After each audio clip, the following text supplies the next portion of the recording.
Všichni jste psali, ať prostě udělám návod, jak dělám svoje boží toasty.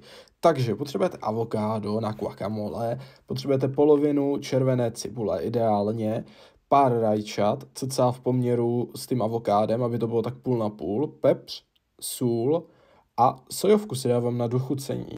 Don't judge me prostě. K tomu potřebujeme ještě vajíčka a na sporáku si necháme vařit vodu. Avokádo tak pomačkáme, aby se líp jako loupalo a líp vyškrabovalo lžičkou. Do guacamole přidáme sojovku, opepříme, osolíme, nakrijeme cibulku, taky přidáme, zamícháme v tuhle chvíli a následně pak až přidáváme rajčátka, aby se prostě co nejméně rozmrdaly, tak bych to nazval. Dáme se ohřívat vodu, guacamole budeme dávat na toustík, ale prvně toustík opečeme. Tady mám chili, kterým to prostě Mezitím se mi přivedla voda k varu. Dám do ní vejce, takzvaně je takhle vyklepnu, nechám je chvíli vařit, vaříme cirka 3 minuty. Přidáme je na otoustovaný chléb a následně naběračkou vybírám vejce, které položím na toustík.